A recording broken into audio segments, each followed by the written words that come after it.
Vážení priatelia, 200 sekundoch s Mojsejevom. Teraz boli vonku nenormálne tropy a horúčavy, zažili ste to všetci. Moje srdce to zvládlo, tak určite aj vaše. Je mi síce ľúto niektorých ľudí, ktorí skolapsovali, ale stále hovorím, pite rozumne. To znamená, že do dna, nie iba trošku. Treba piť do tým šedá. Ja už som svoje vypil, to znamená, že ja som skolapsovať nemohol, pretože ja mám zásobu minimálne ako ťava na 3 týždne alebo 4 týždne dopredu. Hej, čiže ja to už mám za sebou. Ale keďže som sa dočítal v letáku teraz,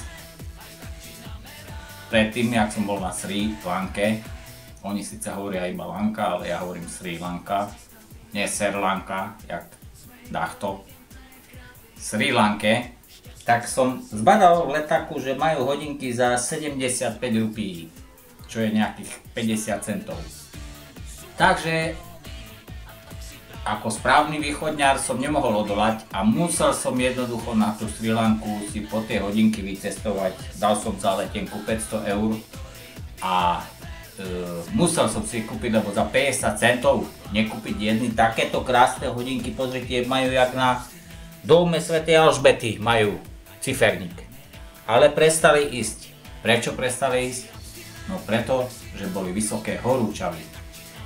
Preto je na mieste urobiť, alebo všetkým odporúčam, ktorí majú aj Rolexky napríklad, alebo čo ja viem, však jednoducho, ja tu mám vodu, alebo takto popijam si anízový nápoj, ktorý veľmi odporúčam, je dobrý na vynikajúcu stolicu rannú. Hodinečky chytiť do ruky, dať dole z ruky a pekne ich schladiť. Takto položíme k dnu. Vidíte, hodinky sú momentálne teraz už konečne zachránené. Teraz prebieha resuscitácia a hodinky vyberáme von. A hľa! Oni idú. Oni normálne idú. Čiže či dáte 50 centov, aké je ponaučenie, či dáte 50 centov alebo 50 000 za hodinky, je to houby platné. Aj tak pôjdu, aj tak. Čau!